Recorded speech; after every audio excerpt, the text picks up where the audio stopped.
Hi and welcome to Proof Sidebar. New episodes of Proof covering the case of Lee Clark and Kane Story are released every Monday.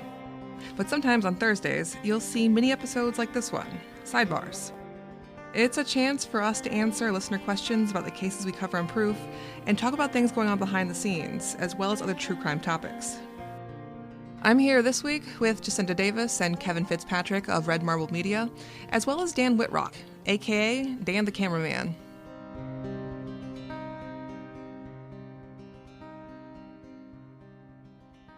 Hi, Dan, and welcome to the show. Tell us a bit about yourself and how you ended up here on Sidebar with us. Hey, for many years I've been working as a director of photography with Red Marble, shooting interviews around the country and the recreations. They asked me to come out on the road to down to Georgia to kind of film with them and do some kind of partial behind the scenes, partial shooting the interviews with some of the real people as well. And I just thought it was a great idea. And I just really like the focus on people who have been wrongfully convicted and at least finding proof to see whether people are actually in there for the right reasons or not for any reasons really at all. And what were your impressions of Rome, Georgia? Rome, Georgia is a nice little quaint part of the country. And it's sort of cute. It's just a nice cast of characters, let's say. It's a really nice just melange of different types of people that we kind of got to interview and see, and from more in the city center and more out in the backwoods. And one thing I want to chime in real quickly with about Dan is, so Dan went down to film a bunch of this stuff eventually, so the audience knows we're going to be putting some videos up on a YouTube channel where people can see visuals of some of these segments that we're doing. And we're just sort of getting the first few episodes of the podcast out. And then we will add some of these video clips so that people can see some of this stuff and see the characters, which I think will be interesting. Yeah, I think that is a really interesting aspect, because it's one thing to hear from people, but then to see them and what they look like and the environment where we're doing the interview adds a lot to the podcast, I think. And I don't want to give anything away, but there are at least one or two sort of people who are involved in this story who you will need to see what they're saying, I think. Yeah, the video will be extremely important for some we cover on this podcast. Audio alone won't cut it. Yeah, agreed. But Dan got thrown into this case kind of in media res, I guess. How much did you know before you got down there, actually? I knew absolutely nothing. So you just got jumped in the van and suddenly you were driving off to middle of nowhere, Silver Creek, and hearing the story start unfolding in front of you. Yeah, I mean, even, which somewhat is like kind of fun to sort of piece things together. But yeah, sometimes it's like, a little confusing to like slowly piece things together. It took a while to fully grasp, but it was, those first few days was definitely slowly figuring out like, who are we talking to? Who is this person? We're rolling up to their house and One of the interesting things, just for a little quick backstory for Jacinda and I, is we've worked with Dan for years. I mean, 10 years probably, Dan. And he's shot interviews for us all over the country and all over the world for some of the TV shows that we do. And so we hire him all the time because we trust him and because we like working with him. So I think when Dan got this assignment in Georgia, he treated it like any other assignment. Like, I'm going to go film something for Red Marble. I'm going to go down there with Kevin or Jacinda, and we're going to film something. And I don't need to know that much about it. And I'm going to make it look great. And I'll probably learn something when I'm there. And he sort of got embedded into this story with you two. And I think he grew to really, really enjoy the story and enjoy working with you. And so he became part of the story because he sort of became embedded in it. But I don't think that was in his mind when he got on the plane.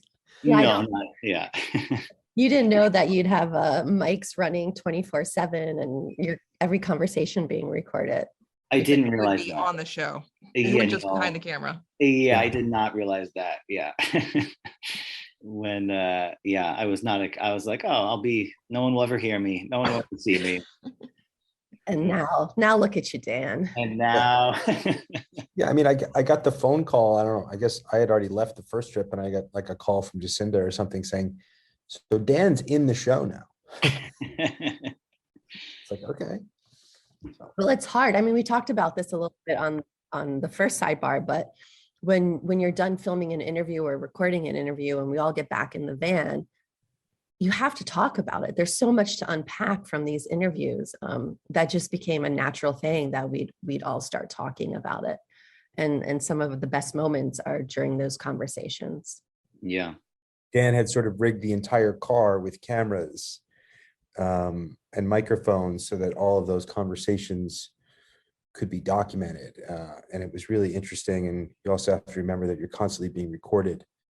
I know one thing we talked about a lot on the road was the pillow. I feel like the pillow is one of those things in this case that has a very outsized presence where it's part of almost every aspect of the story. And yet you keep coming back to the central question of like, why the pillow? Why are we still talking about it? But we have to, because one, it's the thing that basically unites every witness in this case. I can think of maybe one person we talked to who was like, pillow, what pillow? Other than that, everyone else is like, yeah, the pillow, that's why they're guilty. And if they know nothing else about Lee Clark or Cain Story or this case, they know that there's a pillow involved and it proves guilt somehow. And it feels like it's almost mythical, right? Like everybody in this case, as you said, sort of knows about it or has a theory about it, but it seems like very few people actually know all the facts about it. And that I find very interesting as a story point. Everyone thinks they know everything, but very few seem to. I think it is interesting because the pillow kind of took on a life of its own, where once people found out about a pillow, it seems like the rumors about this pillow spread very quickly. And like you said, Kevin, everyone knows about it or they think they know about it, but nobody knows the truth about it or the facts about it. And I don't even know if we do still entirely. What do you think? I'm sure we don't. Yeah.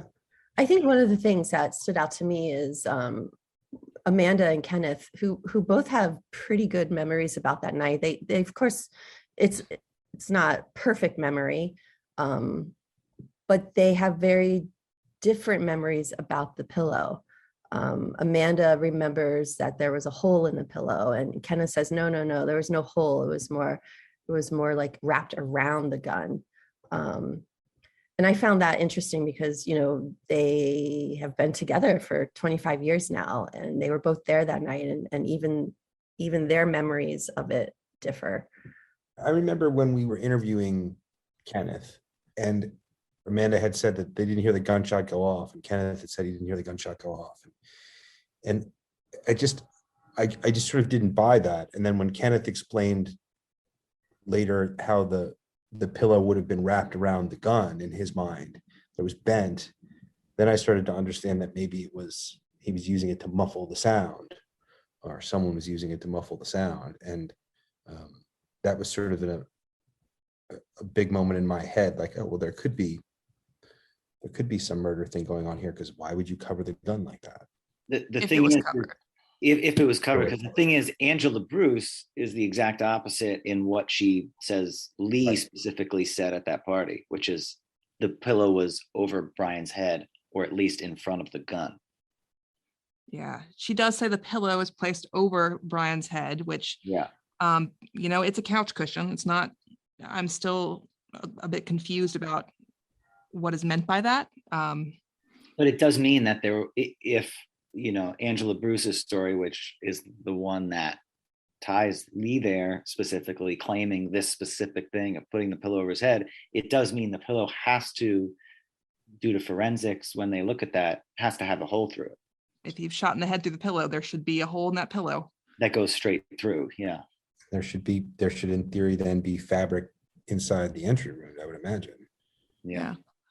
So I wanted to ask you guys, what is your opinion on skull and crossbones?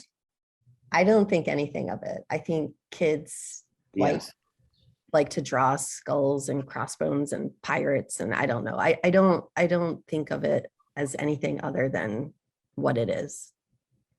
I mean, it's the ultimate warning symbol, right? It was sort of created for even people who were literate, like, don't drink this, don't come near here, like, it's dangerous. I think that's still sort of all embedded in us. I mean, Go back to when we were all kids watching those Warner Brothers cartoons. That's true. I didn't think of it like that. But I don't think of it as like a satanic symbol. I don't think of it as one. I mean, so in the show, you heard that Debbie Kelly, the neighbor of the stories, who cleaned their house and found this notebook with the skull and crossbones on it, has a very strong reaction to the skull and crossbones. The symbol to her signifies something very alarming. But it's also it's literally one of the images associated with Bone Thugs and Harmony is just a skull and crossbones of just like, that's, which we all know is a band that all the kids liked. It's just an image that, is like, on their t-shirts and like stuff like that. Like it just, it seems like it's a totally meaningless thing in terms of like, them they're gonna kill somebody or something, like just like, oh, this is like, the image that's associated with their favorite band. It seems to me that it's a symbol that one can read some level of importance into if a crime has occurred or an accident has occurred that you want to make look as though it were a crime. It's very easy to take that image and go, well, look right here, which I think it was probably just harmless. Harmless drawing is innocent. The other thing about the rule book is, and I don't understand this, so Susan, maybe you can explain it from a legal perspective, is how can you talk about it and use it as evidence in a trial when you don't have it? When there's no proof it even exists other than her word? Like, how is that able to come into the trial? Because the jury's asked to evaluate her testimony about it, and they can choose to believe her or not believe her. But the lack of the document itself doesn't affect the ability of the jury to hear it. Is it something that the defense should have or could have, and maybe they did object to it? They objected for other reasons, but not in terms of admissibility. I mean, the fact they couldn't find the physical object doesn't mean you can't talk about it at the trial. Okay. Of course, what's interesting to me is there's no indication they ever actually did try to find it. They never, for instance, got a warrant to search Kane's trailer. They never try to interview June, Kane's mother, or his father about it. They don't actually look for it. They just kind of accept that, okay, this woman saw it, at the end, we don't need to worry anymore about it.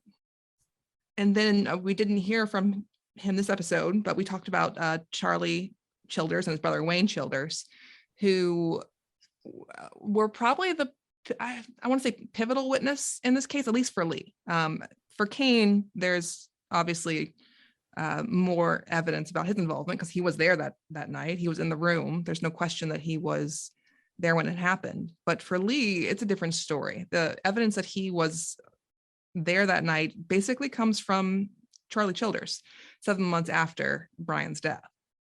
He was a family friend of the Bowlings, and some people recall seeing him there in the trailer that night. He seems to have been there legitimately, but police didn't talk to him at the time. And it's only in May, after Kane and Lee's arrest, that he's actually interviewed. And according to Dallas Battle, gives a statement and says he saw Lee running through the yard of the trailer that night after the gunshot went off. Yeah, I remember when we were down there trying, talking to people, investigating, and, it became clear that Charlie is such an important witness because he's the only one there that night who says that he saw someone running and then picked out Lee, that it became very clear, Susan, that we had to do whatever we could to find him. And as everyone hears in episode 4, it's not easy to find him. Everyone knows him. Everyone knows Charlie. Everyone knows where they lived. Everyone knows that he used to work at the Silver Creek Mini Mart. And just our luck, a few months before we get down there, something happens to the family and they move out their childhood home, and no one knows where they are. Yeah, if we'd done this a year earlier, it'd been a lot easier. Yep. We do have some questions this week. We have one from Ginger Baden, who wrote in to say, I'm a little confused. Today, Caprice said she was talking with Brian on the phone, then got disconnected from the call and called back and someone else answered. I believe Brian's aunt said he was clutching the phone when they ran in the room after he was shot. How can both be true? The phone sequence is a little complicated, and everyone now has mostly forgotten it, which is why you don't hear audio in the show of them explaining what was going on, because for the most part, they don't remember it. From trial testimony, what seems to have happened is that when the gun goes off, the family rushes in. They find Brian on the clutching a phone in his hand, or he has a phone with him, and the family wants to call 911. So they grab the phone and they're dialing out, and it was like an old school cordless phone. And as they're trying to dial out, for some reason, the line does not disconnect. Caprice is still on there. So they try and hang up. They turn the phone back on. Caprice is still on the line on the other end, and she hears them shouting. And they're trying to hang up on her and failing initially. And then finally they get the phone turned off. The line goes dead. She hears the dial tone on her end. And that's when the family's able to call 911 finally. But that's why the sequence of events is kind of confusing there. Yeah, I wonder if I keep thinking they had call waiting, right? Do you remember call waiting from, no? Great. Kevin, do you? I remember call waiting, yeah. I remember call waiting. I think you and I are the only ones old enough to understand call waiting. But basically, if you're on the phone with someone, you could click the button and you could get another line, or if someone's calling in, you could click and answer a second incoming call. So you wouldn't hang up on the other person. So if Caprice is still on the line and they're trying to dial out, they have to hang up on her first, but it's almost like every time they hit the hang up button, it would come back to her. I don't know if that's true. It's just like in my head, I've always wondered. No, that's how it worked, and call waiting was pretty standard in the mid 90s. Mm-hmm. So it's possible that they were just having a hard time hanging up in all that chaos. We also have a question from Evan Fitzgerald, who asks, trying to figure out how the girlfriend wouldn't have heard a noise. Is there a thing where a noise is so loud that a phone doesn't transmit the sound? I don't think there's a thing where it's so loud the phone doesn't pick it up. But I will say I have encountered this issue in other cases before, where there's been someone on a phone when a shot was or was not fired. And my takeaway is that you're not always going to hear a gunshot through the phone. For whatever reason, it seems that this scenario happens. I don't know if it's commonly, but at least in other cases I've come across where, for whatever reason, again, the shot does not get transmitted over the line.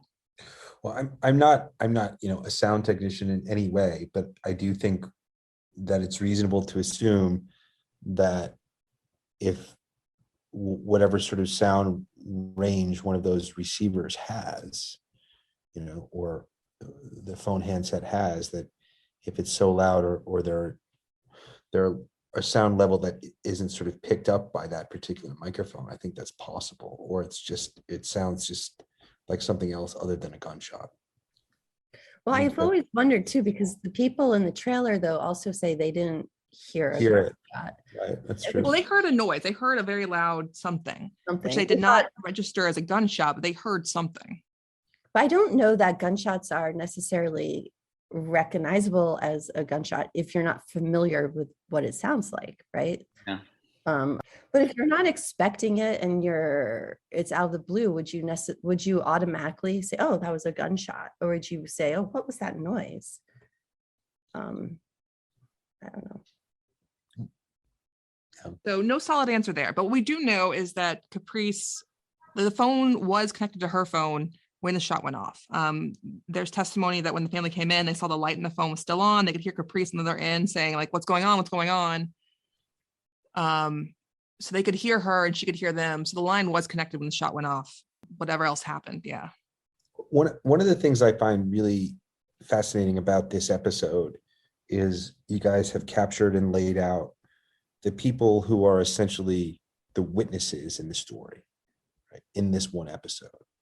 And I think that that's really interesting for the audience to sort of get that laid out at one point. Like you've got Caprice, and she's the closest thing we've got to somebody else who was in that room, right? Like she wasn't there, she didn't have eyes on it, but she was hearing what was going on in that room and what she thinks happened versus what Dallas tells her. I mean, she's the closest thing as you've got to a witness to the room that night. And then you introduce the other people, Angela and Deborah Kelly and Charlie Childers. And I think it's fascinating that, all of these people are going to be the ones who play a role in these two guys being convicted.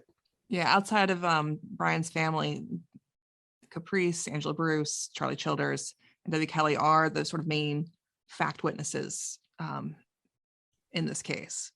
It'll become an interesting thing for the audience the rest of the show, figuring out who do you believe? Who do you believe? And did the police get their statements correct? And does somebody have a reason to lie? And I think the stories of these four will become very interesting throughout the entire season.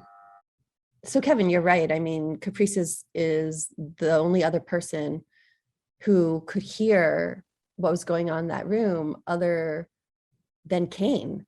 And as people know from the first couple episodes, Susan had reached out to Kane, and we talked to Kane's mom, and we were really, really hoping that we could connect with him. And it took a while, but Susan, I still remember the day you called me and said, guess who just called? And you knew too. Oh yeah, I knew right away. It was still hard to believe because it had been a while, but it was certainly exciting. And next episode, we hear from Kane. And you'll actually be able to hear some audio from Susan's conversations with Kane. And he is, he's the only one who knows for sure what happened inside that room that night. And I think it's amazing that you guys got him. Makes the story that much more sort of intense and detailed, and it's pretty compelling stuff. It's pretty fantastic. So tune for episode 5 on Monday.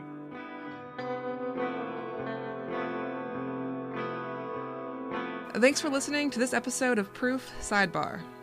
We're back Monday with episode 5, and if you have any questions for future Sidebar episodes, don't forget to send them our way through email, Twitter, Facebook, or Instagram. On all social media, we are Proof Crime Pod. You can also find me on Twitter at The View from LO2 or on Instagram at SOO Simp.